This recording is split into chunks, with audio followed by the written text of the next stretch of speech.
It's Wednesday on Your View. Welcome to the show. I am Murayo Afolabi Brown. As always, I have the ladies with me. Happy birthday to you. Happy birthday, Obiajulu. How you doing? It's your birthday. Thank you. Thank you. You look gorgeous, by the Yes, way. thank you.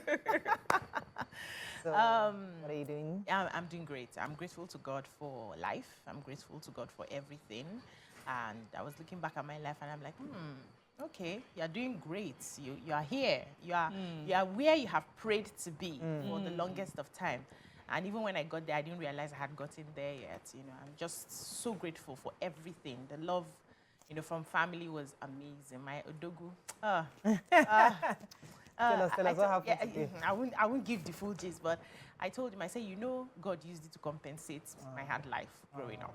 You are just a compensation because there's no way I can explain, you know, how you do me the way you do me. There's no, I can't explain. People won't understand it. Words cannot express it. And if you try to explain it, to seem like, till you come close and you will see. You know, he's just been, and then my kids are super amazing. My daughter, I'm sure, will be crafting. She's not going to school today. Crafting cards for me, writing love letters. She's Miriam's baby. She knows how to write all those sweet things. She had asked me yesterday what I wanted for my birthday. I said, just write me one of those your lovely letters. You know. But this year, I decided not to celebrate myself, so that I would chop other people's money. People should celebrate me and send their gifts. If not, I'm just going home after the show to go and lie down my bed and be posting pictures. I've done photo shoots for you people. Enjoy the pictures. I tried. I did my Happy birthday, BC. Thank you. Nima, I was humbled yesterday. So my sincere apologies to the Deputy Governor of Lagos State, Dr. Obafemi Hamzat Kadri, and his family for you know for the time and money spent preparing to host iftar with Nima yesterday, and because of miscommunications, we didn't know. We thought it was today. So all effort was put in for today, but it was yesterday, and I saw the pictures. I felt humbled. I've not been able to speak my bubbly self since then. I'm sincerely apologetic, sir. I'm very, very sorry, madam. Yes. I don't know what to say. I just know. I felt really bad too when I got the news last night, you know, and I spoke to him. He said he flew down to Lagos specifically for that recording. So he had to go back to Abuja, but at least he apologized and he has accepted the apology. So hopefully we can get it rescheduled. So at least I'm happy that, you know, the show is going on and it's getting good reception. Yes, it is. Hello, Mariam. Hi. You look gorgeous, by the way. What's happening? You can't be just going home. There's got to be somewhere you're going. It's Missy's birthday. Oh, yeah. The glow is because I actually got a couple of happy birthday. But I say it's not me. It's BC. Yeah. Happy birthday, sis. Assistant birthday. So, as usual, BC, every year it's her birthday, I post a picture, and every year I get, why did you post that picture of me? Like, there's never pleasing this woman. So I'm happy now she's giving us pictures. I use every picture, any picture she puts, that's the one I'm going to use. And I don't want to holler, but just to wish you a happy birthday. Well done, sis. I'm happy for you, and I'm wishing you many, many, many, many happy returns. Thank you. Yeah. Happy birthday. You see, I mean, today is your day, so we're all just celebrating you. And, you know, you're the first birthday of ladies of your I'm telling you. this year. So you always set the tone every year. You're the first one to celebrate. So you set the tone. And so it's based on what we do today that we're not determining how we celebrate each other. No, that's not it. That's the standard. Then everyone goes higher. That's how it's done. You do better than the. That's what first bound so go through. We'll do Mr. Biggs with you. Yeah, the second one will be higher. I'm just joking. Let's go on a short break now. When we come back, we go through the front pages. Up to Pepper, stay with us. We'll be right back. Stay tuned. Your View will be right back.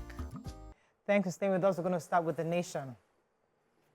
Governor, my state epicenter of kidnapping and banditry. All set for LP convention. Lagos to experience above normal rainfall. Security agencies begin probe of $24 billion unverified forex payment.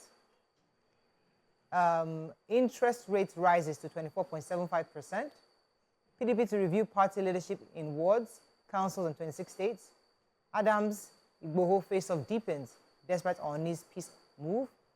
Nakon in talks with Saudi authorities over Hajj visa shortage. Okay? So the major headline is the governor of Zamfara State, and he's crying out about the state of insecurity in his state. He says that if the situation is not reversed, kidnapping and banditry will not end in the north. He's crying out to the president, although he mentions that there's been lots of talk, with him and the federal government, but, he's happy with the way things are going so far, but there's lots of things that needs to be done at the federal level. He says, as you know, the state governors are not, do not have the authority or are not in charge of the police or the military, and, that limits their power sometimes, and so he would like for, the federal government to look into that, to give them more power. But he's also saying, so what they are doing, at state level, like many other states, that are trying to put the, different states have like different security outfits that they have. And so he says they have put in they've launched what they call the Community Protection Guard, CPG. They are well trained, and they will work either with military or police. So they're going to work collaboratively with with the police or military. But he says that, but given the way things are going right now, his state has become the epicenter of this banditry and kidnapping. People will do their kidnappings from different states and then come and hide them in Zamfara state, and he's hoping that this can be resolved quickly. But we also have a president who hosted judicial officers at the iftar, and then he was talking about the fact that kidnappers, when they have been finally arrested, should be treated as terrorists. And he talked about the judiciary understanding their challenges and the need for modernization, especially when it comes to record keeping and their equipment. And he also talked about, improving their remuneration. Okay. All right. Yeah, so the governor of the Central Bank of Nigeria, Olayemi Kadoso, had said that security agencies, including the Economic and Financial Crimes Commission, are currently investigating questionable foreign exchange allocations and forward contracts previously estimated at $2.4 billion. They said the development followed the conclusion of the audit of the $7 billion debts inherited by the Cardoso-led CBN from the previous administration of the Apex Bank. Now, the new administration of the Apex Bank had engaged a global firm, Deloitte, to carry out an audit of the $7 billion debts. Cardoso earlier said that about $2.4 billion forex allocations from the $7 billion backlog were invalid, and that's one of the reasons some people are still saying that they have not received their own payments. And so he went on to say that, after the 294th meeting of the Monetary Policy Committee in Abuja, which happened yesterday, he said that security agencies were now investigating the FX transactions that have been declared invalid by the audit report. Some airlines have said that they've not paid their money complete. And they said they have to provide necessary documents which would help the investigation. So they are focused on unraveling issues around foreign exchange transactions that did not meet the standards of the regulatory agency. So most of the payments they made at the time did not meet those standards. So they are trying to clear them out. Okay, so the Commissioner for Environment and Water Environment, the nations, Tokunbo Wahab, was speaking at a news conference to announce the seasonal climate predictions for this year. And he not only announced them, he also compared the socio-economic implications that it poses for Lagos State. So he says Lagos State will experience above normal rainfall this year, with about 1,936.2 millimeters volume of water expected. He also divided how it will affect Ikeja, Ikorodu, every area. He says the rains are expected from April 4th, and it will last till December 4th of 2024, with the 2024 predictions being 1,936.2 millimeters, greater than the long-term average of 1,721.48 millimeters that was in the previous year. And the rains are expected to start for the first week of April to December. He also said that the below normal rainfall is anticipated in the first half of the rainy season, while normal and to above normal is expected in the second half. He said that the state has made preparations along, this. He gave total details of what they have done. He also noted that they work with the Ogun State government and other government on the Ogun Osun River Basin Authority, while monitoring the rainfalls in the neighboring areas of Ogun, Oyo, Osun. He said that the flood early warning systems has been strengthened to deliver reliable, timely, and effective flood information, adding that the low-lying Agility, Agboyi, Itowolo, and Ajegule communities will be closely monitored, which are likely to be affected by the Ogun River flooding. Okay. I hope that this information helps us to plan. I always say that, it's always important to clear your drainages as well in your neighborhood. All right, so the rift between the Area Onokakafu of Yoruba land, Gani Adams, and Yoruba Nation activist Chief Sunday Igboho has deepened despite the peace deal brokered by the prominent traditional rulers, especially the Oni of Ife. They have refused to sheath their swords, so both of them have been going back and forth, demanding that both should declare a public apology or continue with the legal actions against each other. The two leaders have been at loggerheads following an alleged leaked telephone conversation. According to a letter by Igboho's lawyer, he says that they demand an immediate retraction of what he described as scandalous, malicious, and defamatory statement made against him. And Gani Adams, on the other hand, has warned that his silence should not be taken as cowardice on the alleged defamation of character. He said the allegations were deliberate efforts by some individuals to drag his name in the mud. It's quite worrisome that a whole Oni of Ife can wade into something like this and still they refuse to answer. No, but this is a defamation. But so the Area when Onokakafu Oni of Ife wades into something, there should be some kind of, everybody should at least sheath their swords in the least. It goes back to the how do we perceive. In defamation matters, it's either true or it's not. But it's either true or it's not. So higher authority, it's either true or it's not. If your name is affected, you'd want to do. So the other party is Tayo Ayinde, who is the chief of staff to the governor of Lagos State. It's either true or it's not. It goes to some source, to the root of a bigger issue for some people. I'm not even worried about the issue. I'm worried about the reverence for that name. Yes, for traditional rulers. The reverence. We don't have it anymore. Imagine if it was the former Oni that wades into, or Obashiju. There are some Obas that once they come into a situation, everybody calm down. Depends on the approach. So you shoot yourself first, and then you don't. It depends on the approach. It speaks volumes to how we perceive our Obas. It's really painful. Moving on to the Punch. CBN, EFCC probe banks, firms over alleged forex racketeering. Mom others hailed death sentence on Chinese for killing lover. Slain soldiers for burial today, military demands killers capture. Assassination allegation, my voice note distorted, says Gani Adams. 6 missing, 2 rescued as U.S. cargo ship destroys Baltimore Bridge. NCC insists on SIM, NIN deadline, telcos bar lines Friday. And Tinubu to vet foreign affairs ministries ambassadorial list. Okay, which story? Yeah, the human interest. Okay, can we take Go ahead, yes, okay, so Hajia Fatima Zuberi, who is the mother of Kulsum Buhari, she was the lady that was killed by her Chinese boyfriend, Frank Geng Kwarong, and he's been sentenced to die by hanging. He was convicted of 1 count of culpable homicide.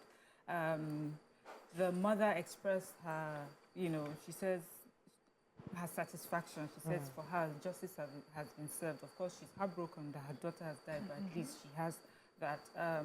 This report also highlighted some tweets by people, and many people were happy about it. It says it will serve as a deterrent, especially to foreigners thinking that they can come into Nigeria and commit some crimes and get away. And then some people were also saying that he should be kept safe, guarded properly, because we had the issue of the Binance person that escaped. So we don't want to hear any stories. But let me go on a short break and we'll come back to continue with our review. Stay with us, we'll be right back. Stay tuned. Your View will be right back.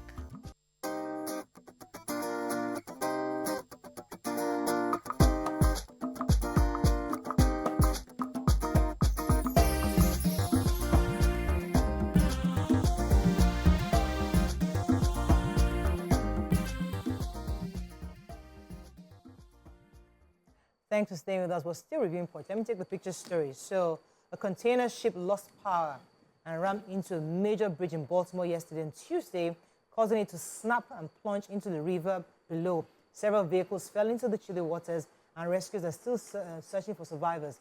The rescue team, because the ship's crew were able to call in a mayday and caused lots of security operatives to stop cars from climbing into that bridge. However, there were some workers who were actually filling up potholes on the bridge, and 6 of them have been declared missing, and they're presumed dead because obviously the water is quite deep.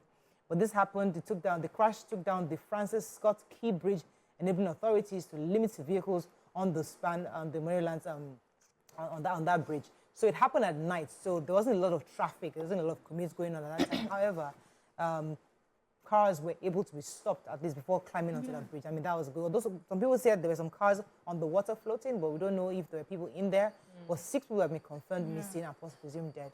Really, really sad. The lost power. Yeah, I saw the video. It looked like Godzilla crashing into, almost like a Godzilla type of situation. Really, really, I don't even know how to describe it. I thought Oyibo people are far advanced, that they will have something still that like will toys. pom, pom, pom. Yeah, something, right?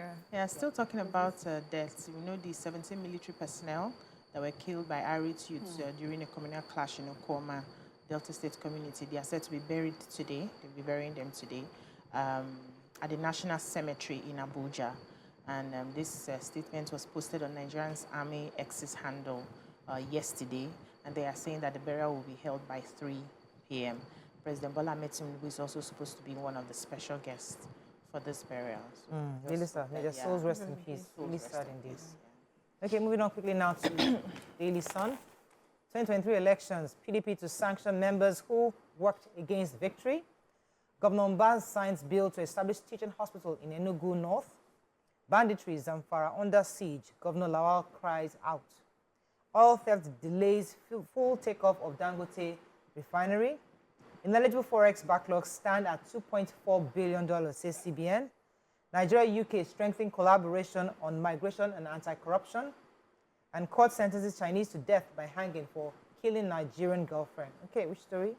Okay, let me take the British story. So, according to the Senior Communications Officer of the British High Commission, Atinuke Akonde-Alegbe, said that at the just concluded annual Migration, Justice and Home Affairs Dialogue, the British government have concluded to partner the Nigerian government to prevent vulnerable young people from being engaged in criminality, interception, disruption, organized crime groups, trafficking people, and illicit commodities.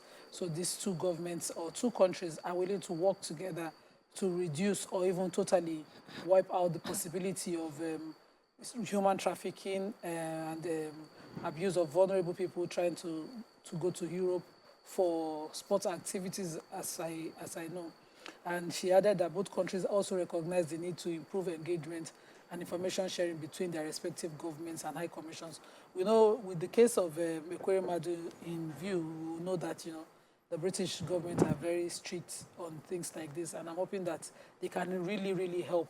So we have I have the experience of young footballers who try to go to Europe to play football, but they end up in Libya and their families are extorted, and some lose their organs, and never really make it back home whole. So I hope that this kind of synergy would be done between countries to reduce it to the barest minimum or even wipe it out. Okay. Yeah, I have the Dangote refinery story. So the report says there are strong indications that came out yesterday that the hopes of a full takeoff of the 650,000 barrels per day Dangote refinery may have run into murky waters over low supply of its major feedstock crude oil for its day-to-day operations. So in simple English, it's not getting enough supply of crude oil to run. They say that there's a minimum amount that it needs to run. At the point we're at now, we are not getting that minimum amount. They get only enough to refine for diesel, and even the diesel that they do is not enough to, for their trucks. Yeah. And the problem is, so 2 things. They said one is that, as we know, NNPC has a stake in the refinery and is obligated to supply the crude oil. But it seems that they're unable to do so. And one of the reasons they're unable to do so is that they had secured a $3 billion loan, and in repayment, they had an agreement where they had pledged over 164 million barrels of crude oil to repay the loan through Project Gazelle. So, of course, that's reduced the amount that we can use here at the refinery. Then there's also the problem of crude oil theft, which has become a major setback, Anyway, they said all this and more has caused, like disappointment, especially, they said, not just for Nigeria, but for many West African countries that have been looking forward to the takeoff of this refinery because it would have cut them a lot of costs, to get refined crude oil from Nigeria instead of having to pay, to get all the way from Europe. So that's where we're at now. We'll see if they're able to sort this out, if for some reason NMPC will be able to readjust and get more supplies. Yeah, so the governor of Enugu State, Dr. Peter Mba, has signed the Enugu State University of Medical and Applied Sciences, SUMA's Teaching Hospital Bill 2024 into law, promising to expedite action to actualize the teaching hospital immediately so that it can provide quality training and healthcare services in Enugu North in particular and the state in general. So he was commending the Enugu State House of Assembly for accelerating action on the process and passage of the executive bill. And he said establishing SUMA's teaching hospital was also in line with his manifesto, and I quote, he said, what we've done by signing into law the Enugu State University of Medical and Applied Sciences teaching hospital is that we now have in place a legal framework to immediately begin to put in place all that is required to upgrade SUMA's to a teaching hospital. This is part of our campaign promises, and we are committed to delivering on that. They also talked about the importance of having a teaching hospital in the state, and among other things they are doing, they're also planning to spend about 33% on budget on education alone, understanding the needs to ramp up the education sector in the state. All right, so the CBN governor, Mr. Cardoso, has been saying that he disclosed that they revealed that they're still going to be clearing the invalid foreign exchange backlogs. According to him, there's about $2.4 billion worth of invalid foreign exchange backlogs. And there's going to be an investigation to be sure if they are actually legitimate. So according to him, he said, despite the clearing of the valid foreign exchange backlogs, there has been a growing number of ineligible forex requests, which stands at 2.4 billion so far. And according to them, investigations were ongoing by law enforcement agencies to see how legitimate these 2.4 billion dollars. Because I remember I took a story yesterday. People were saying that why they did not clear some of their own requests. That on what basis, what metrics are you using to say that our requests are invalid? Let us know how you determined or you resolved the fact that ours is invalid. So hopefully they can clear that up very soon. Vanguard, our final paper for this morning, Okwama, how government security bodies fail to rein in military leader. It was a Vanguard special investigation. Mambila firm vows to deliver over 3,000 megawatts hydropower project. Binance collaboration with SEC, EFCC, NSA, fruitful, says CBN governor. Omehia was never governor of Rivers and court rules. NSC president shares Vanguard IWD as Okotete. Others attend. Okay, which story? I have the Mambila story. So in a statement released by the Sunrise Power Transmission Company, company's chairman, Mr. Leno Adesonya, he says he's committed to the project and that this is his lifelong dream and that he's been at it for over 2 decades, and the last thing is to give up now. He was addressing that, no amount of blackmail or harassment will deter him from seeing this noble dream come through. He says the Mambila Power Project is, built to capacity. It can generate 3,050 megawatts of hydroelectric power project, and that's why he went into that project. Even though he did not plan to be in court, he's in court right now. He says this renewable source of power has become more popular globally, and it's something Nigeria needs more. And that, it's decentralization of our national grid is also a prerequisite that to our national security. He says all the complimentary reports about him in the media, but it's not something we should worry about, that he believes that with time, facts will prevail over fiction and truism over fallacy. He said till date, no penny has been paid by the federal government to his company, but they're in court and is hopeful that he would win. Okay, this is a special Vanguard investigation that says that if government and security agencies had taken concerted actions on the several petitions against an alleged military leader and crude oil thief who banished a monarch from the kingdom in Bayelsa State years ago. There's a possibility that they could have averted the March 14th killing of 17 military personnel at the Okwama in Delta State. And this was based on the special investigation by Vanguard. It's a really interesting article saying that there were actually concerted efforts by the community to get agencies and security authorities to weigh in on a specific military leader.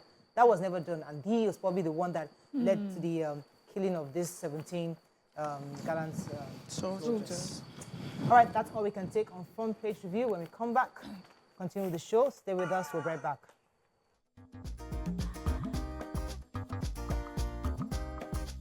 Stay tuned. Your View will be right back.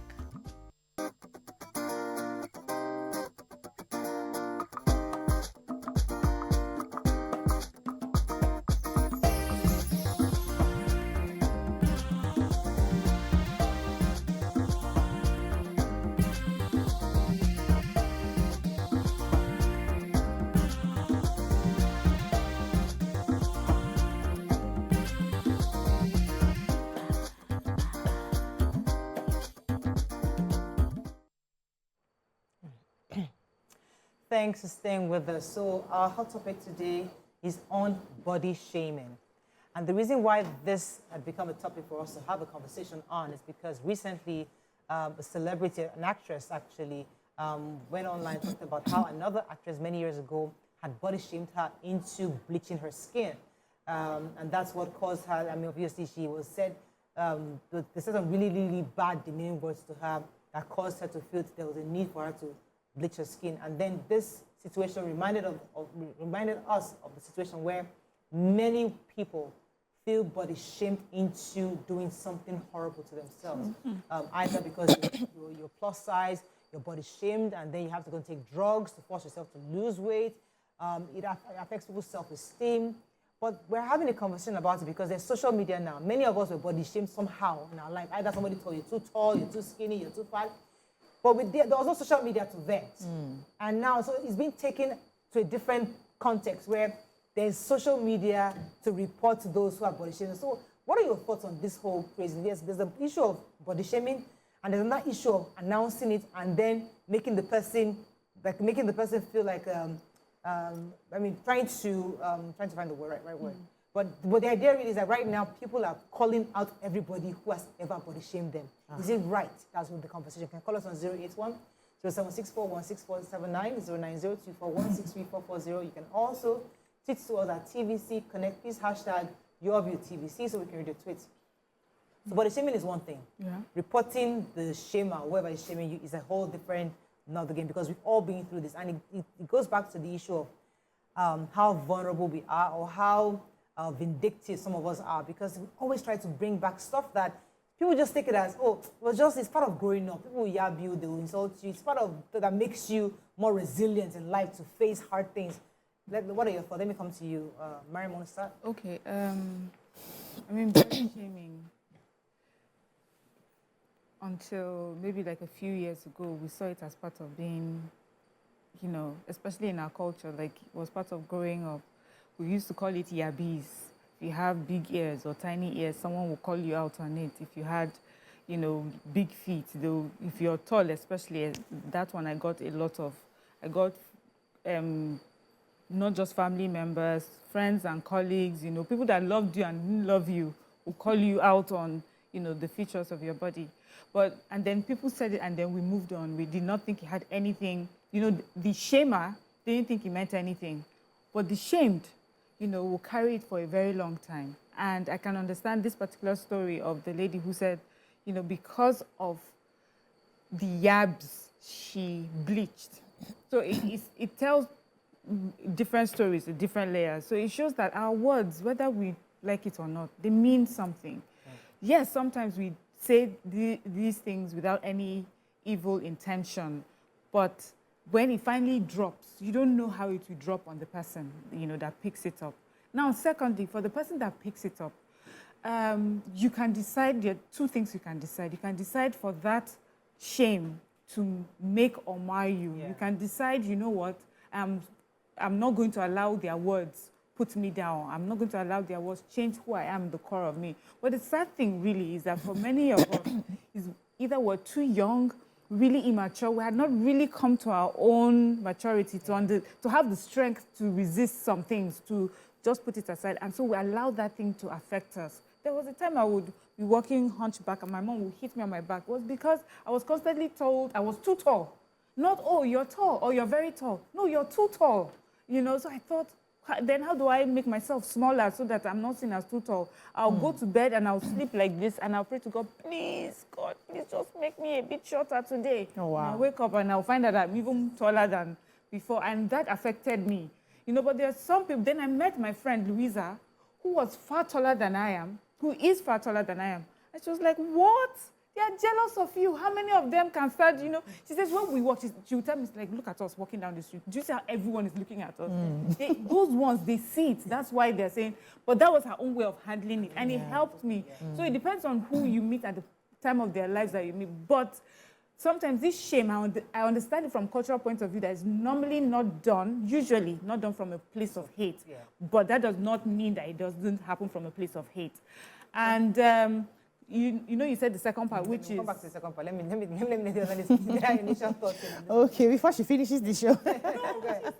Yeah, so if we had to call out all the people that body shamed us, I'll call out my whole village, including my parents and my friends, so-called friends, because sometimes, you know, we tease each other with some of these things, but we really do not know how deep it goes into the people who are receiving it, especially if we hit the point of their insecurity. Every one of us has their insecurities on different parts of their body. From where you've come, maybe you look around, your leg is different from everybody's leg, your stomach is different, your eyes, one is up, one is down. You know, you already have that insecurity. And, you know, when people now tease you and it hits directly at that insecurity, if you're not strong enough, you may want to do something to change that.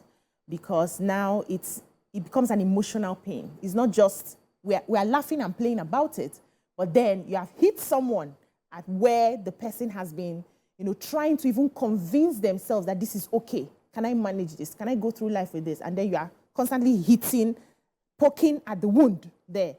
It takes the grace of God for you to still remain, and you don't do something about that situation, about that, you know, part of your insecurity. Where hits, like she just mentioned now, I was tall, you know. I'll come into the class, I'm mostly like the tallest person in my class. I'm probably one of the youngest. And then I was tiny, clothes never fit me. My cousins were plump, you know, they wear clothes, skirts, uniforms, they would look rounded and good. I would look like breeze is blowing me. I was called different. In fact, the name that stuck the most was I. Anybody who went to AGGS, 1999 set, will remember me. I was called I, you know. And then they said my neck is too long, ostrich and all of that. It didn't even faze me as such because I now grew up to fend off everything. Like when you come for me, I come for you. I'll find my own words too to give you back and all of that. But when we now started modeling, we have left the issue of I now into modeling, where we're supposed to be embraced because we're slim and tall, and that was okay. But then the color, you're too dark. You don't get the fine jobs. You don't get the TV commercials. We are on set here. We have the dark people here have outshone the fair people. You people are here, just you and the YK, that is slightly light-skinned, right? The rest of us here, okay, and then Amaka, the rest of us here are dark. At that time, you hardly see dark people shine like that. We'll go for beauty pageants, and the next morning, the judges are greeting you and asking you, were you there? They are just seeing you. Yes, yes. So the complex was such that it took the grace of God for some of us. A lot of us had to bleach. But some of us just held on to that color. No matter what, I'll stay here. And it took a lot. So we need to be compassionate to people, right?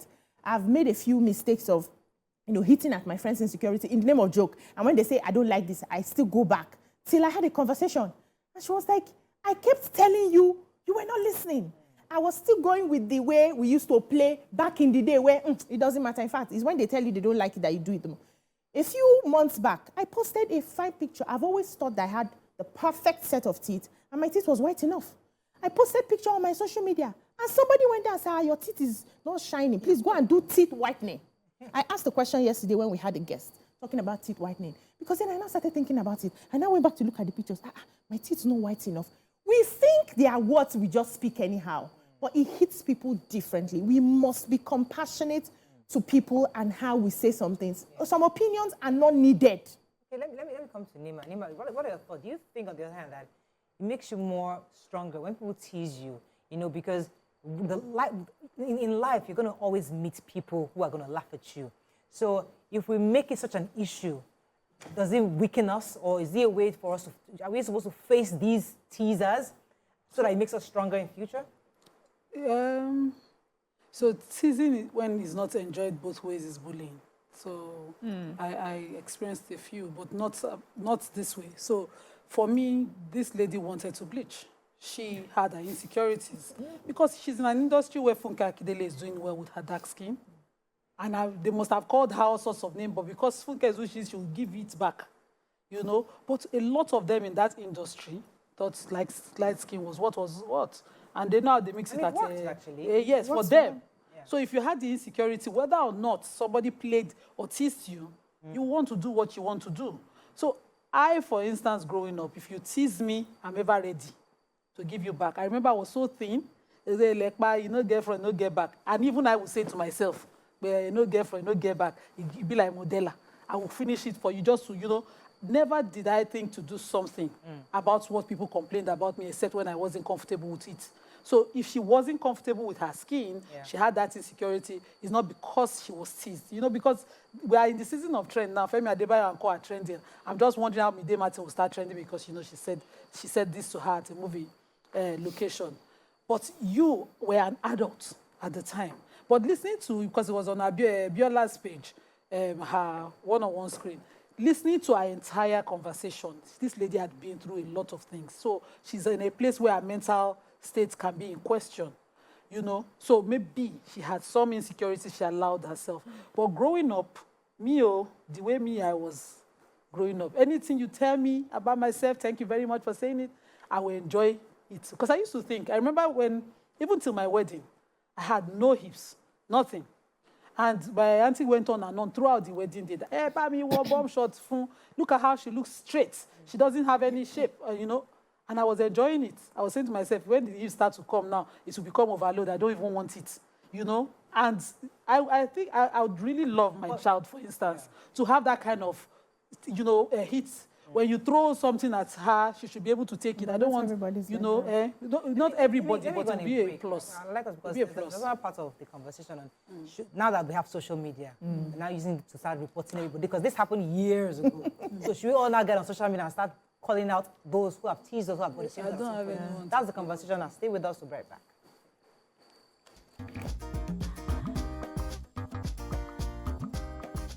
Stay tuned.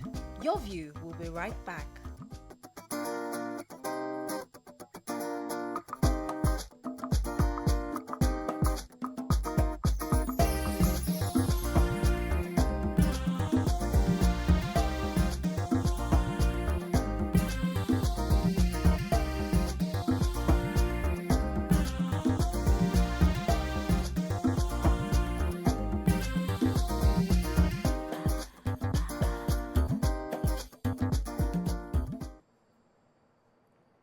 Thanks for staying with us. We have Ginika calling from Plato. Good morning, Ginika. You're live.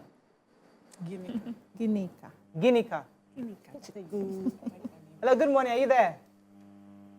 I think I lost that call. Oh, Ginika. Like that name. So we come to you because of these issues of insecurity, because I think many of the issues my parents have today is that our kids are not very resilient anymore. They're so used to this jet age, everything is easy, you know, and any little thing you do to them, they claim their mental health issues. They're not as strong as we are. And this is part of the teasing that we got. That someone probably strengthened us and made us who we are today. So in this age of, I'm calling out all those who have body shamed, do you think it is a way of, do you think it's right for us to start calling out people, or do you think we are further reinforcing how weak we are today emotionally? You know, what you have just said, the preamble to where you ended about our kids not being resilient. You know, people can argue it differently because for me, what I see is that our kids have refused to be bullied and they recognize bullying quickly. Yeah. We accepted it as it was something that we had to take. And I don't know if it really made us resilient. It just made us to be able to pretend that things did not get to us. But we know that it was getting to us. It was affecting many other things that we did because of that. But our children will hear it immediately. They'll be like, no, don't say that to me. Or do you know this is what she's saying to me? I don't like it. So I don't know if that makes them weaker or actually makes them stronger enough to know from the beginning, from the get-go, that I do not want to be part of this toxicity. And so it now puts responsibility on the person with the words to be careful the next time, the sort of things that they say, because people are no longer accepting it as, trying to be resilient. Now, that's on the one hand. Yeah. The conversation about calling people out. I don't like what they call cancel culture, which is someone makes a mistake. Be careful, I'm saying mistake, and I know what I'm saying. Someone makes a mistake. Someone says something when they were really young with limited maturity and understanding, and many years later, without giving the person an opportunity to maybe apologize or, seek redress, we come online and we call the person out. And what that thing does is that immediately people start bashing that person. It's called the cancel culture? Yes, cancel culture, which is delete this person from ever doing anything with their name or their brand because of things that they have done in the past. Now, the other thing is, does this person that you have abused in the past, does that person really owe you? Does that person really owe you any grace to come and have this conversation? After all, when you did your thing, you left that person to carry the burden throughout the years, and finally, they're able to call. As long as you're doing this calling out or this conversation in a healthy way, in such a way that is really about, building yourself and reconciling, I think that is okay. But if it's just about revenge, and one thing with revenge is that they say that as you dig a hole, be careful how far you dig it, or you dig for two because you end up falling in it. So the strength really shows that when you've moved on, your strength will really be from letting revenge go and just trying to discuss with the person, see how it has affected me, and not about social media. Come and gather or see this person. Now that I have all of you and your attention, let's attack this person. Yeah. So I like where you started. I don't think our children are weak. I think they are actually stronger than us, because there were a lot of things we took lying down that they will not take sitting down. They will not take it at all. And that also goes to the age of awareness. They are more in tune with their emotions. We have young kids here. I hear you talk about how your son expresses what he's feeling. Before, our feelings, they pass, I'm sad, I am happy. I am angry. I'm hungry. I am angry. They pass that one. But you will hear a child say, I was distressed. There was a word my daughter used the other day. He said, I can't remember that word. My daughter used, I'm traumatized. My sister. Say, what traumatized? They know how you don't know I'm traumatized. Yes. What do you know is being traumatized? They know how to name their feelings. And that's a strength they have. And so when they see the bullying coming, they say, I'm not going to stick around for this disrespect. A lot of us took a lot of disrespect growing up because we had the culture of you don't challenge your elders. Respect our elders. Leave respect on one side. Leave respect now.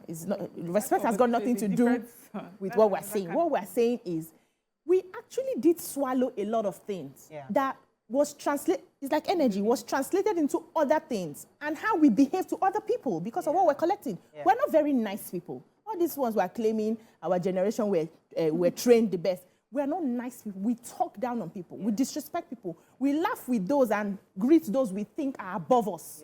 Come and see how a lot of us treat the people that we think are beneath us. That's when you know that we're not good people. But you see the difference between our children. They treat everybody the same way. So they are actually stronger than we are in that sense, But also, when my son got into the boarding house, he was big, huge, fat, right? And then his peers started hitting him with that. And he called his father one day and he cried. And he said he was coming home. I said, no, stay there. Stay there. So when he finally came home that weekend, I sat him down. I said, we shield you to the best of our ability because this is a home of love. But the outside world will not shield you. So you need to toughen up. And always have words handy as well. So that when they are calling you fat, look for something in that person's body to give to the person. Yeah. Not, yes, before. That was how we survived. Not before you survived. As you are giving me, give back. So that you can ward off the bullies. Do not be the first to look down on somebody and call them bad. But you cannot come and be crying. You are bigger than everybody in your class. They will say, this big boy. You will look funny. Because they will not reason your age. When you are judging the matter with the house parents and the teachers, they don't reason your age. They reason your size. So the person who has insulted you is this high, and you are this high, and you're the one crying. He now understood it. I said, find words. I've always been saying report to the teacher. But at some point, it seems like the teachers are not doing anything. So find words to give them back, to protect yourself so that they will back off. And I did it in secondary school, and it works for me. When I started giving back, before you insult Obiajulu, you will think twice because you will collect twice as hard. But you used to chase you down to beat you. But when we stand up from the fight, you will be looking for who beat each other because I would have designed you. And so everybody stayed off. Yes, everybody stayed off. I'm just telling you how to survive. I did not tell my child to fight. If he beats somebody, the person will faint. He's very big, right? But then it got to him so bad, he was weeping. Till he found a way. Yeah. So when it's between peers, as we're raising children, there's no word Nima will give to me now that I will start crying when I get home. I will give her back because we're peers. But there are other people that you may not be able to respond to. And that's why we're saying you must be empathetic and compassionate in every word you speak to people because you don't know where it's going to hit them. Every word you speak. There's a culture that I'm from. And it's a Yabis things. Yes. Yabis things is not our culture. It's my culture. Yep. We call it female polo. That's what a couple say. When you throw jabs at me, I'll be like, they throw me polo. Okay. Me too. I'm ever ready. Because I'm always assuming you are doing it from a place of love. If you are older than me, you throw me, I will throw you back. Yes. You? Disrespect, uncle. In fact, they used to gather me and say, this pikin no get respect. Because I grew up seeing my father and his peers throw those yabis at themselves. And when my aunties come and throw their own, you throw back. Ready, I throw back. Are you talking to me? I thought you were playing with me. Because I assume you are playing with me. I assume, because of where I am from, my exposure, that you cannot just look at me, hate me, and want to bring me down. If you throw it, I'm throwing it back. I remember when I resumed here, and a colleague looked at me and wanted to make my face and said, you have a round face. I was like, made for me. Yes, it's spectacular. Because I didn't know. It was later on I saw how she would do to other people and thought, oh, this was how she meant. But my first reaction was, she was just, stating the obvious. I have to balance this conversation. So, please balance it. More. Cannot be happy. No, just me and her. She is the good one. Wait now. I'm dealing with my daughter now. She's not where I am. The other day she called me from school and said, because she had always talked about this round face thing. And every time my face, I said, you are the most unique, most beautiful individual I've seen. Nobody's like you. This is your beauty. So she went to school now where she's not with her parents, and someone looked at her and said, you're not as beautiful as your mommy said. Because she was saying, my mom always says I'm beautiful. Said, you're not beautiful. So you're only beautiful to your mom. Yes. And I said, tell her right back that she's as ugly as her heart. But you know this. Quick. Call back and say, it was a senior, say, quick, don't they waste time. You need to dish it as they are dishing it. So they stop. The short top will be for life ever. So. The next time you go back and think about it, you brought over it before you dash it out. Yes. So they will think, oh, they've gotten you. Once they are throwing it like this, ready, just throw it back. Let me go on a break. This cannot be the only way. Let us go. There's got to be another way. Another way. Another way. There's only this way. Stay tuned. Your View will be right back.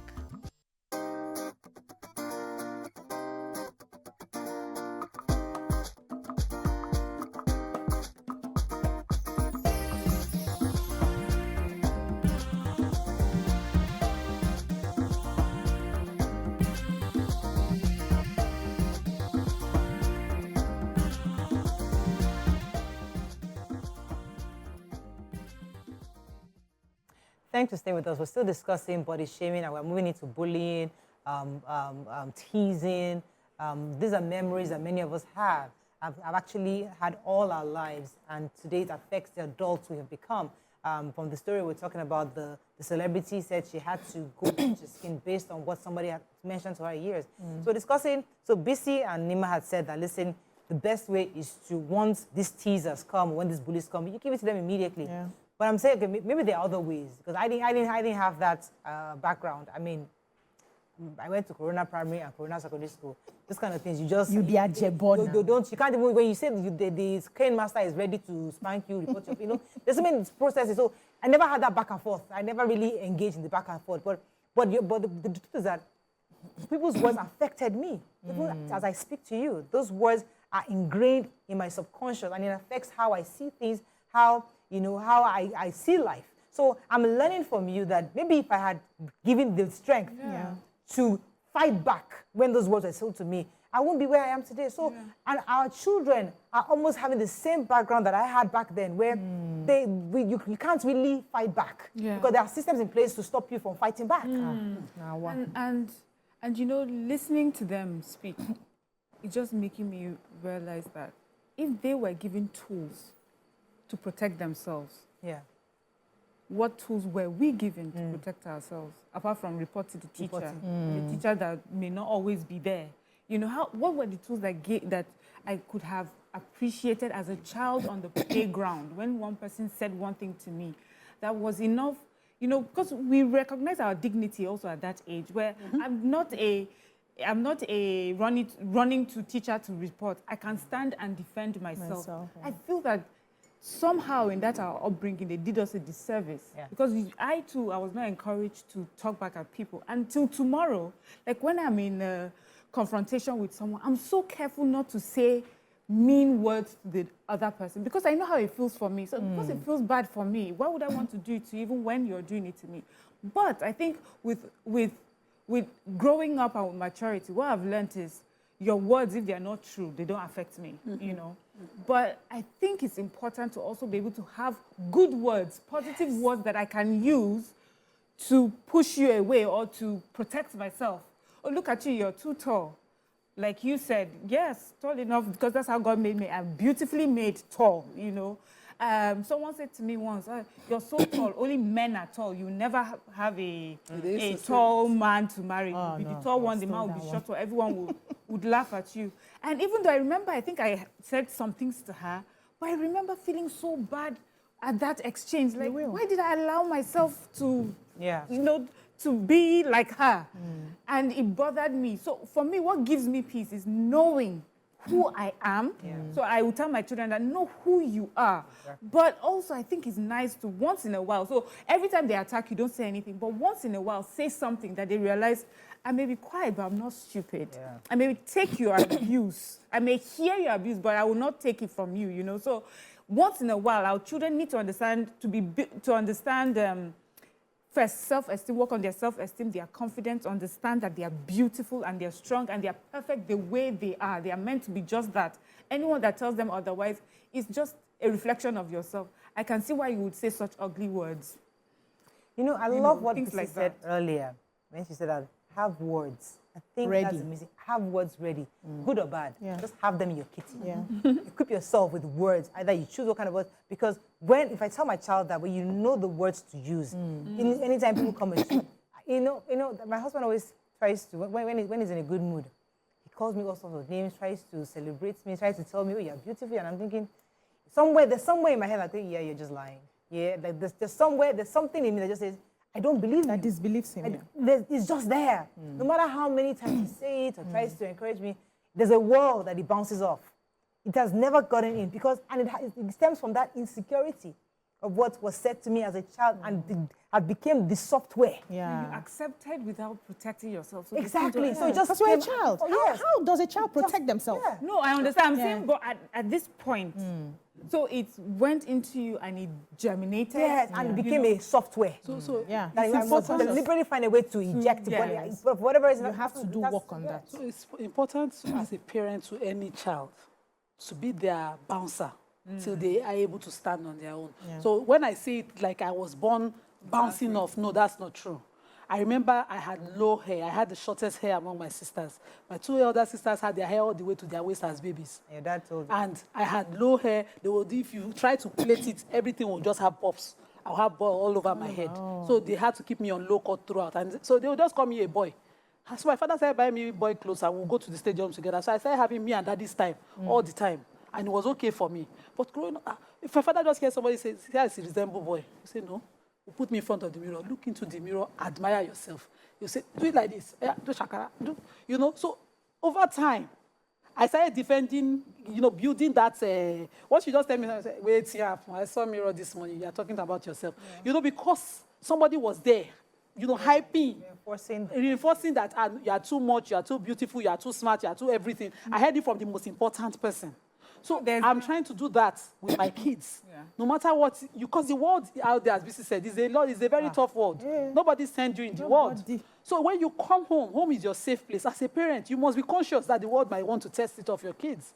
You must reinforce in them that confidence that you are who you are. I remember trying to buy diploma form for, because I'd done JAM and we didn't get the cutoff. So we went to get a diploma form, and my neighbor advised my dad, said, "Why are you wasting money on him?" I was like, "Am I a waste of money?" You know? My only girl. So I came home, my father was like, "Oh, because you're not a waste of money, that's why I'm buying the form anyway." That's, you know, because he knew I will be thinking about it. He said, "No, you're not a waste of money, so I'll buy you the form." And so you need to continuously reinforce your child to the point they get there. And he had to be telling me, you know, we're from a circle. Your biz is normal. When people yab you, they don't really use you. Yes. So I was listening to a psychologist one time, and he said something that I resonated with, right? He said to be meek, to be powerless, to be very soft and accepting of everything is just a show of naivety, that there is no strength in that. Now, to be dangerous, to be strong, to be able to ward off, to be able to fight, and then choose not to use it is what makes you a powerful person. And that's also what makes you a humble person. So it's not that I don't want to raise children that don't have capacity to do back.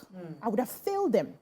Because if I am not there tomorrow, another person can come and show them shege of the world. The world has shege, anyhow we look at it. In the workplace, in the schools, in the businesses at home, extended family members, the world will show you its teeth. I want to raise children that have the capacity to show back.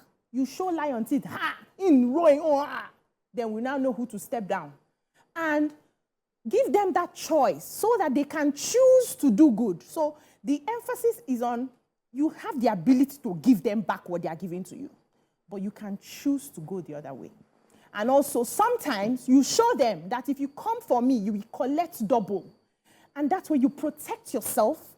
You are stronger than the person who just allows it and takes it in, because it will come. They say words are like an egg. Once it's broken, you can never pack it back. It's broken. That's it. And it will permeate in different ways. It may stay.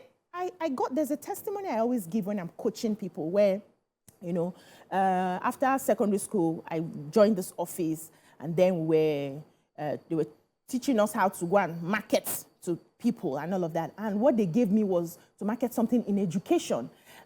That's somebody that just finished secondary school, because I could talk.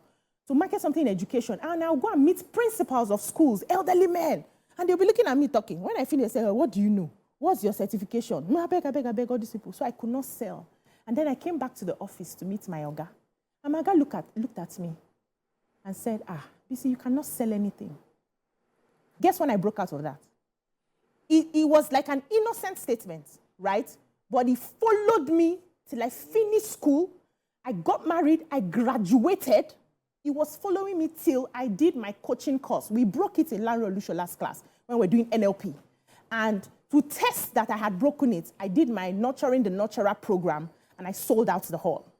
See how long it took me. Some people never get an opportunity to break out of that. Because you are the one that said it now, you will forget. If I tell my parents some of the things they said to me that still haunts me till today, they will say, "No, when did I say that?" I'm the one that received it. I know how it's following me. So teach your children to be able to bounce off and give back, resist and give back, so that people would avoid when you're coming to me. Keep giving back. They're also breaking that person. That other person. No, the person that is giving you.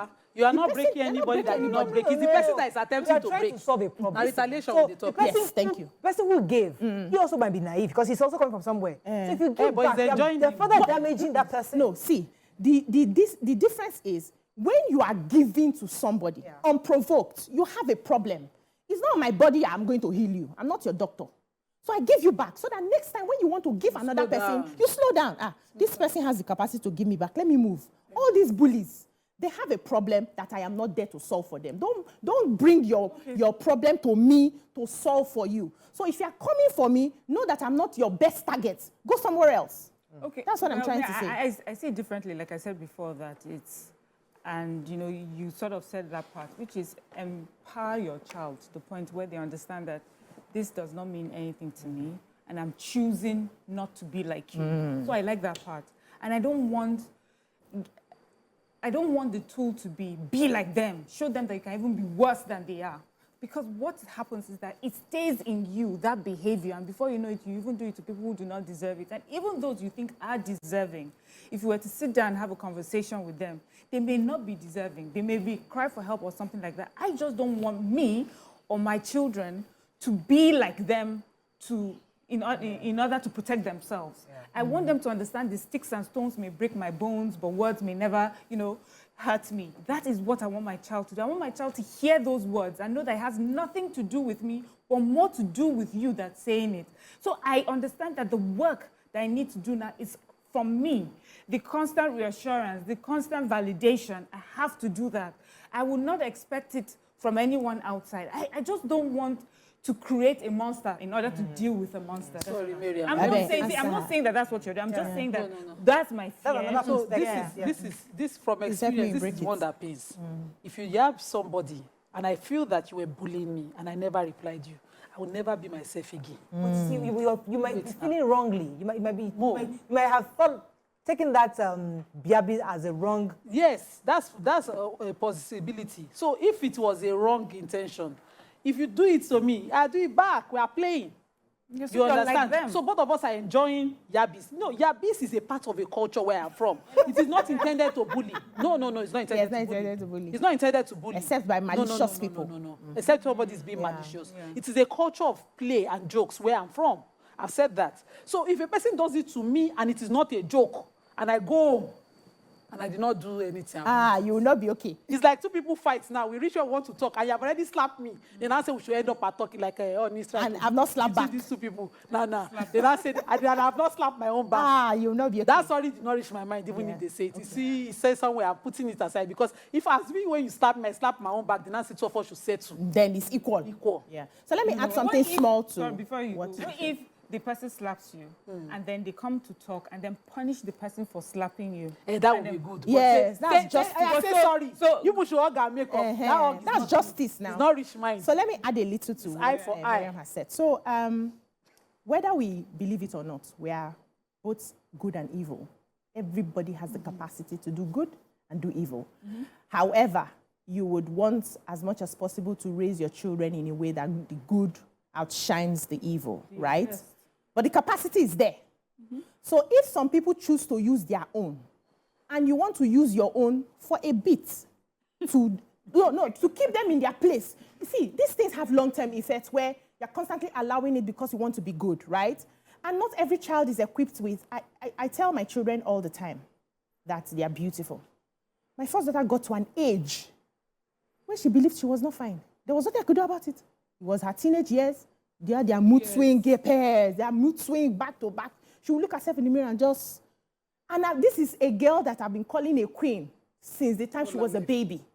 At some point in life, no matter what your parents have done to protect you, those things will fall off. It will come back later, right? But it will fall off. And at that time that it falls off, how do you protect yourself? What do you take? We can bring out the little evil, small of the evil, sprinkle it, so that other people don't come. But you know one thing with a child is how will she measure it? No, leave the measurement. Let me finish what I'm saying. Leave the measurements first. When you now get to that point where you're more mature, you understand. That's why they say train up a child in the way he should go, and when he grows, he will never depart. He finds his way back to that goodness. But the time that he needs to be the monster, Let him show his peers a little so that they leave him alone. Okay, let me tell you, there are stories of people who will tell you that used to be bullied and then they were taught to bully back and became such big bullies. They did not realize when it took over them. Yeah, but because they were children. They will recover. They will recover, but you have done the damage now. My husband Then tomorrow is a perfect example. then tomorrow we'll be sitting and discussing you because Yes, you were... because my mom said that, I think I've shared this story before. Somebody beat him in this class. Yeah. And they called his parents. Yeah. Then his father got to school and said, "This is the boy that beat you." This time. Don't come kept quiet. When he got home, Hey. he said, "How can that small boy beat you? You know how tall you are?" And he had that conversation. And you have to beat back. He said that statement, well, it affected him emotionally. That till he finished university, he was beating everybody. And that was in primary school or something. Yeah. That he was beating people. He was known as the boy that was always beating everybody. Right. So that thing has a way of affecting. But aside from, aside from Has that, he recovered? no, Yeah, no. has he Aside recovered? from that, Yes. what other training did he get at home? That was his foundation. So a one-off instruction is for when you need to fight. You cannot come. No, listen. Right. We're saying that as a child. Last month, I think January, my son was playing with two brothers, Yeah. a senior boy and a younger boy of his age. The senior boy looks at him and says, "You call my sister Lagos City girl," slaps him. Why? The younger brother said, "What did he say?" Slaps him again. Because of my son's nature, he just went to sit somewhere, and I kept looking at him through the cameras. I couldn't find him. So I saw that he was covered somewhere. What do you think I would do? No, tell us, what did you do? Please give us gist. Tell us Can the you truth. imagine? Tell us the TV or tell us the truth. Lima, what did But no, now, I'm raising a first son, head of family. He has to be strong. Head of family. He must always be ready. Yes, so. I did what I needed I agree to with do. you. So let's just go on a break. I have to wrap up with you. She did what she needed But I to do. think these conversations have merged into bullying because we started off Yes, with body issues, shaming. but Body it's shaming part of is it. bullying. It's Part of yes, it is it's bullying, part- it's part of the whole thing. But I think it moves on into parenting, into the world of parenting, how to equip our children them. so that they don't face, so they'll face bullies, but to know how to resist bullies. So it doesn't affect them, because all of us are products of these things. As I said, I have my own story, my husband has his own, we all have our insecurities as a result of something we're not able to ward off as children. So we just have to keep learning and find ways, relearn, unlearn, and see how we can best equip our children so that they don't end up bleaching their skin like this actress had to do because of somebody She didn't spoke have to to, Sha. insecurity. That's the She least didn't of have it. to. I mean, that's what happened. But she Somebody didn't spoke have to her to. insecurity. She was in the industry. It was the thing. That's all we can take on this segment. I hope we learned a few things. Let me come back. We bring in our special guest for today, Women We Love. Stay with us. We'll be right back.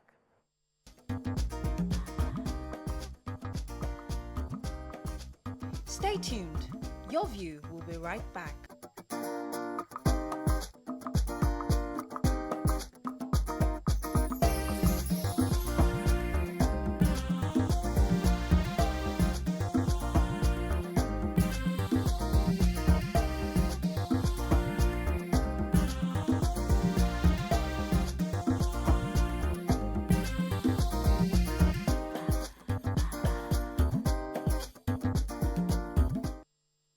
Thanks for staying with us. We're still celebrating International Women's Month, and today, our guest, she's a former governorship aspirant APC in Edo State, a healthcare professional, and decades of global experience and international honors. She is trusted to possess the network and competence that involves training and retraining of fresh graduates on job development skills, assertive training, communication skills, skills for leadership, and team management. Welcome with us, Victoria Amu. Welcome to the show.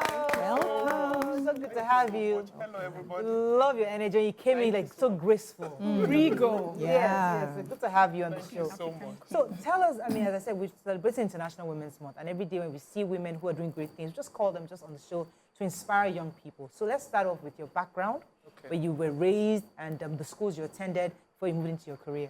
I was born in Lagos, as usual, so I know a lot of Lagos. I grew up Lagos and Benin. I went to Our Lady of Apostles.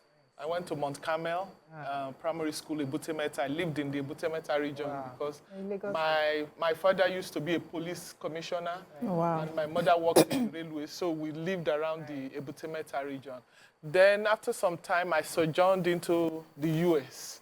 So that's when I had my first degree as an occupational therapist. And I'm doing my doctorate right now. Wow. I'm not done with it, but I have lived my whole life as an occupational therapist because it gives me joy and it gives me pleasure. As an occupational therapist, I go into describing my life because that's what I do and that's how I've lived. As an occupational therapist, you work with persons who have physical disabilities.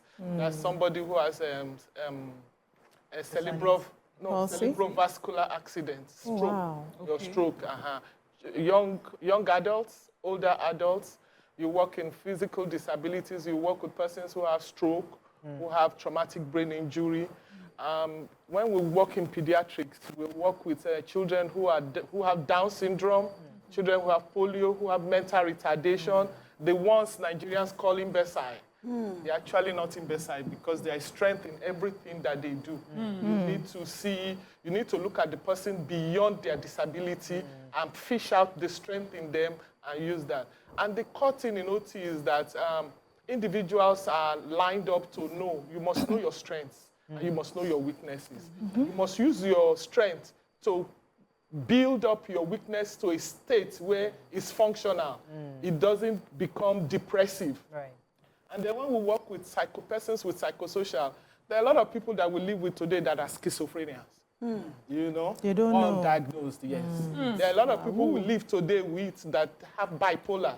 They have extreme highs, they have extreme lows. You know?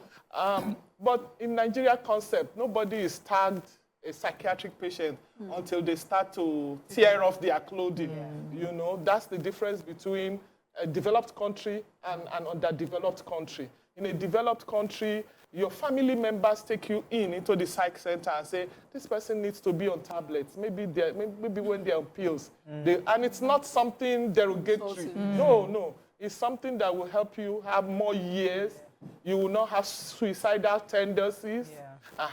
So, and then when you have these children who are imbeciles, in Nigeria, even the affluent, the elites, when they have children who are they call imbecile. I don't call them imbecile. I call them physically challenged.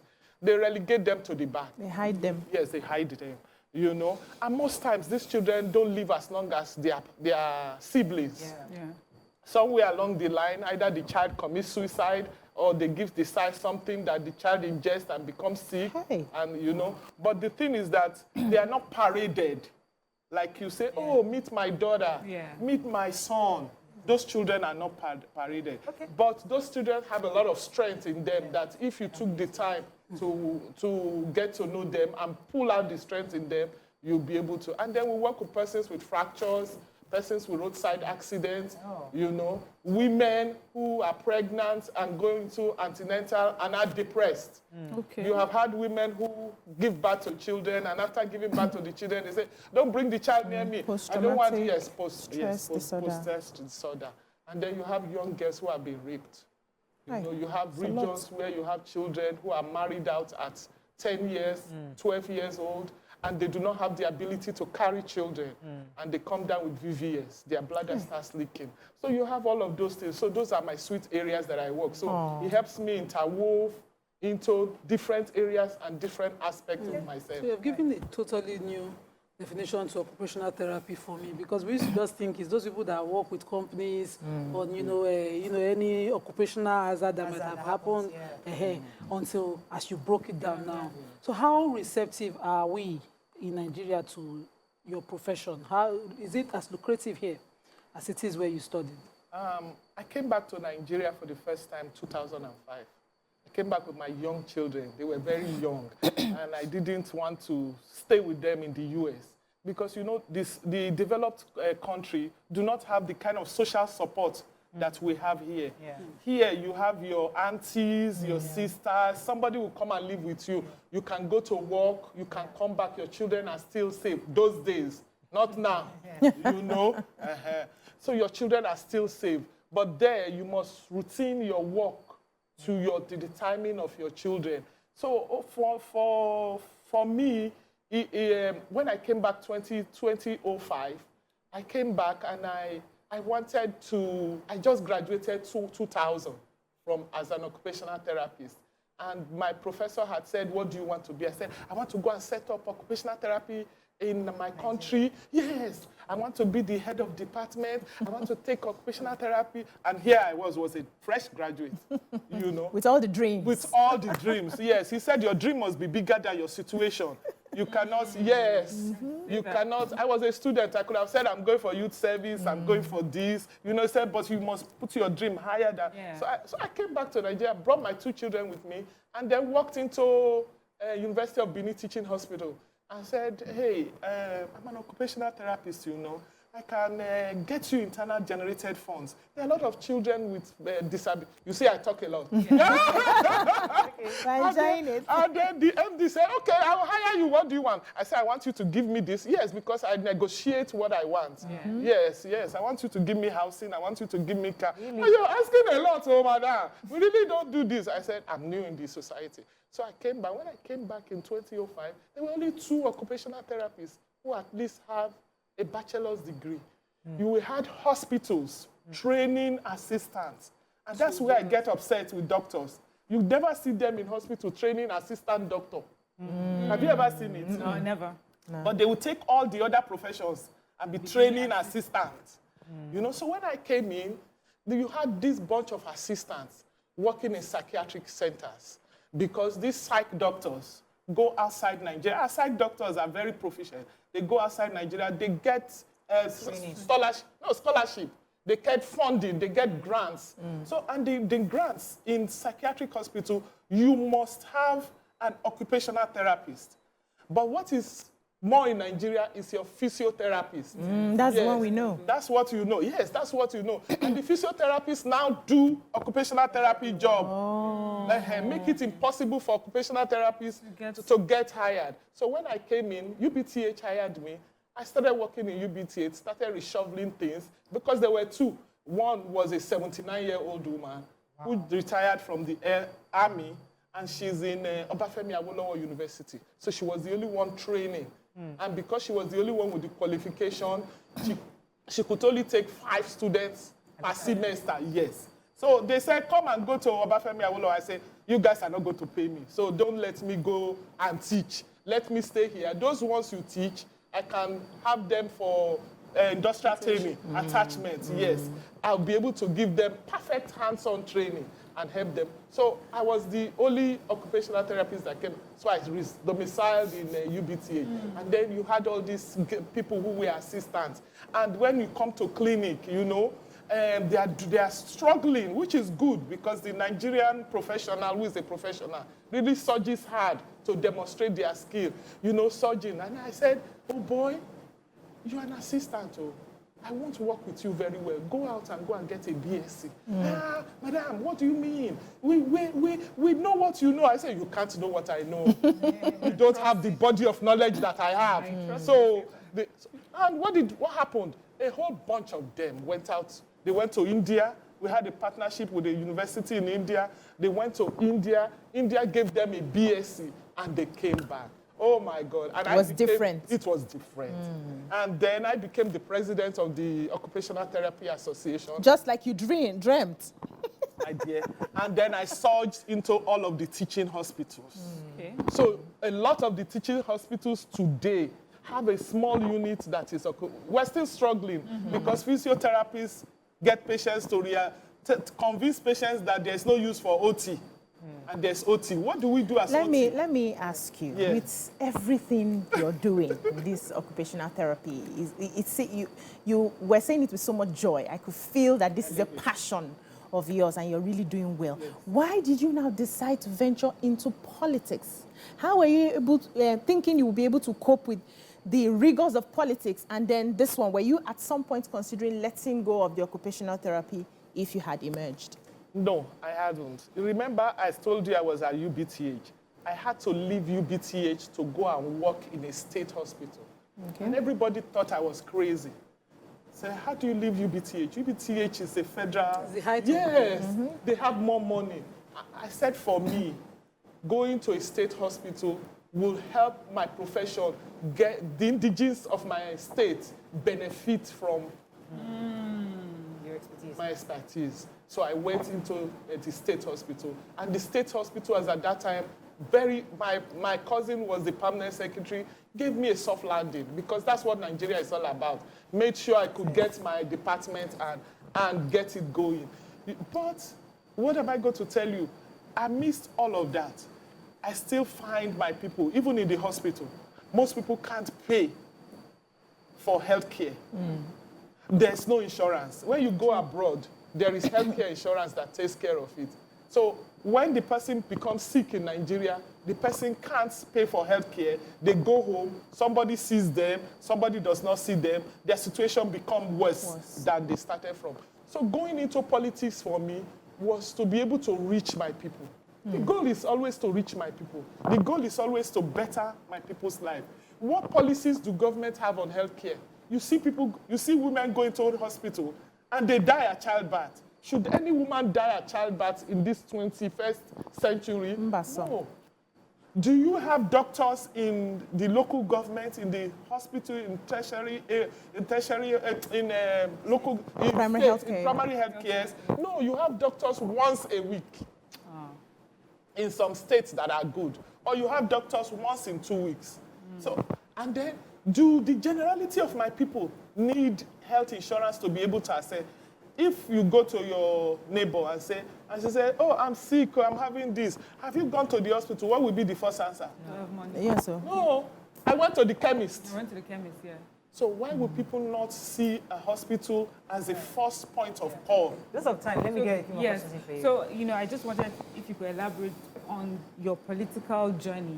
Okay. You got all the way to being a governorship aspirant. Is that where you started off from, or had you started at the more local level? Yes, I started when I came in and I was working in UBTH. Comrade Governor Adam Soshomole was coming in as a governor. So I liked his policies. And he was a people person. Anywhere you see him gravitate to, everybody is running towards him. Everybody wants to be part of him and share in what he has to say. So I started playing politics. I started moving around with them. And when he became governor, he made me his senior special assistant. I was senior special assistant on social mobilization. What did I do? I made sure all government projects were trickled down to the local government, to the grassroots. If the governor is doing roads, I say these roads have been done. If the governor is employing people and putting healthcare professionals, I'll say this is this. If the fire unit and security is an issue, I'll say this is government this. So I started as a senior special assistant to the comrade governor. Yes, the governor of Edo State. And I was there for 8 years with the comrade governor. Wow. After that, I came into Governor Obaseki for 1 year.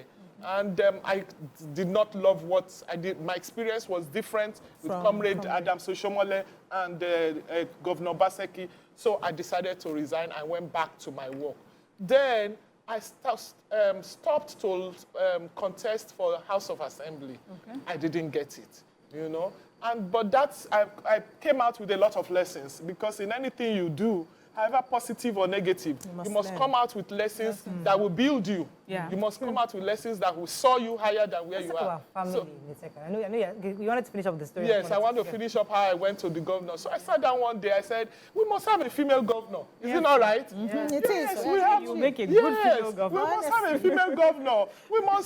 Nigeria must come to a point where there is this twinning thing. If you have a governor, you must have a female as a deputy governor. If you don't have a female as a deputy governor, your SSG, your secretary to government, or your chief of staff must be female. You must put women in key positions. And they cannot be strangers in politics. Because that's what we are seeing now. When I come on television now and say, women, women, women, when they want to put women, it is their sister they will put there.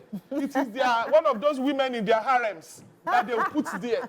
Do you understand me? Yes, ma'am. But what does that do? That weakens the link, the women's link, the movement of women in places. Because if you were 5 men like this, one woman will be struggling to be in their midst.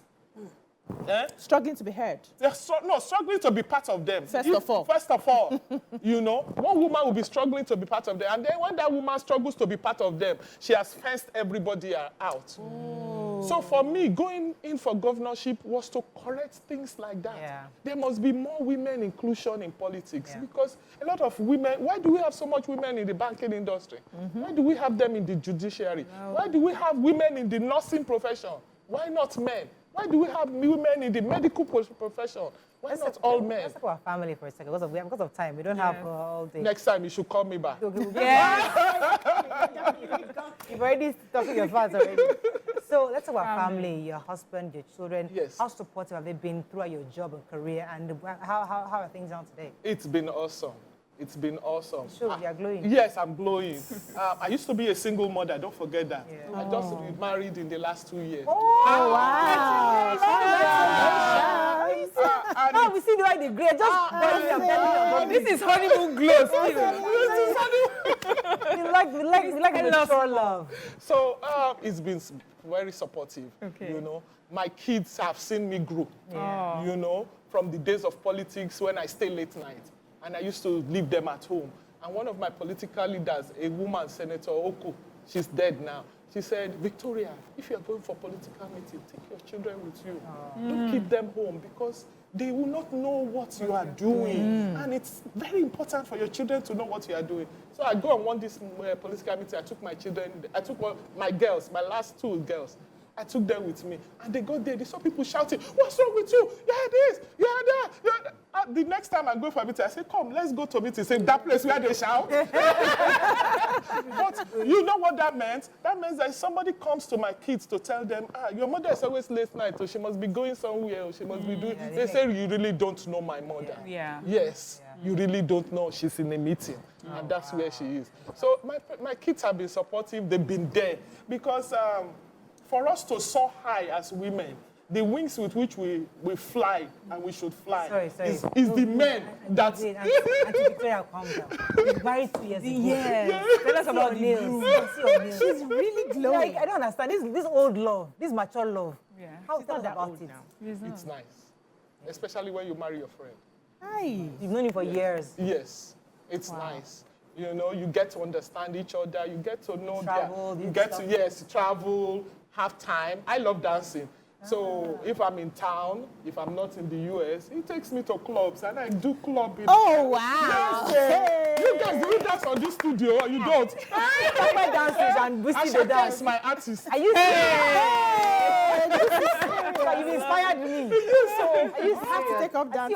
They have different colors. Yes, so yes. Like just people take in your this time. medical field, you people like dancing. So I met this doctor, I'm trying to remember her name, who said, they say you people should move body, you are finding it hard to dance. And because she was addressing, she's Muslim, she wears this small cap and she was like addressing my hijab that, do you dance? I said, I do. She said, hey, then you should dance every day. I was like that. He said, how hard can it be? That's the exercise your doctor's advice. So you people in this medical field, you guys, like you do it all the time. How do you celebrate your love? Yeah, because we like this kind of stories inspire us. Yes, what do you guys love do? stories. Give us an We idea. remember good moments.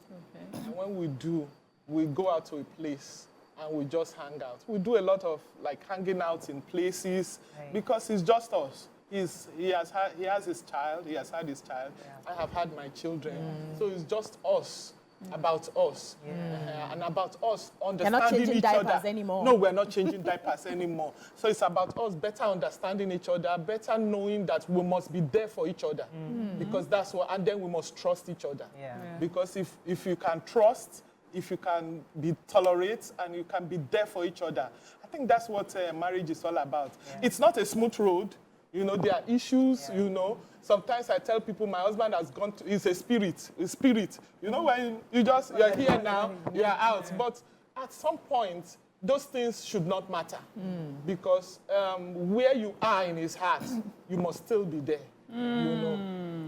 I love that. This is sweet, too. There are lots of women. Go ahead, Mariam. Yeah, so I'm listening to you and I'm wondering, what would you say you have learned and carried into this particular marriage that you feel, if I had not gone through that, maybe this marriage, this thing I have now won't have worked, or because of what I've been through, this marriage is working better? What would you say that? I've learned to be more patient, although my husband says I'm not patient.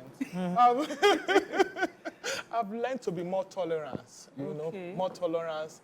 I've learned to trust, you know, because sometimes you just see a situation and you make up your own conclusion.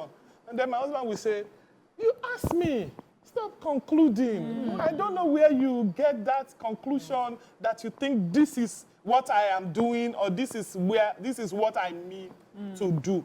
So that has helped me. And maybe the fact that because at this point, we just do the things we love. Yeah. You know, we've been able to block out peer pressure. Yeah.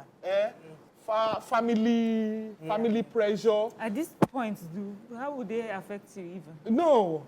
But You know, I'm also one thing. I'm also a lady who loves wigs. Because I'm coming to this show, I wear different colors. I wear blue. You can see one red sticking out. I wear green.